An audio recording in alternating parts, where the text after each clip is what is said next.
വീട്ടമ്മയെ ആക്രമിച്ച് മാല അപഹരിച്ച പ്രതിയെ നാട്ടുകാർ പിടികൂടി പോലീസിൽ ഏൽപ്പിച്ചു. രാജകുമാരി മുരിക്കിൻതൊട്ടി സ്വദേശിനിയെ ആക്രമിച്ചാണ് തമിഴ്നാട് സ്വദേശി മാല അപഹരിച്ചത്.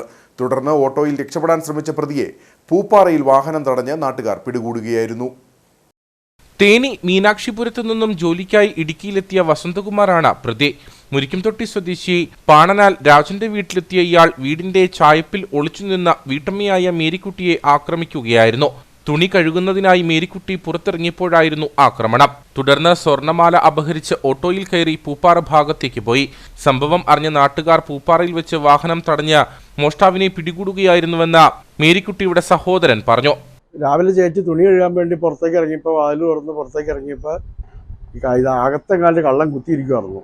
അപ്പോൾ തന്നെ ചേച്ചിനെ പിടിച്ച് മറിച്ച് വീഴിച്ച് കഴുത്തല മാല പറിച്ചു.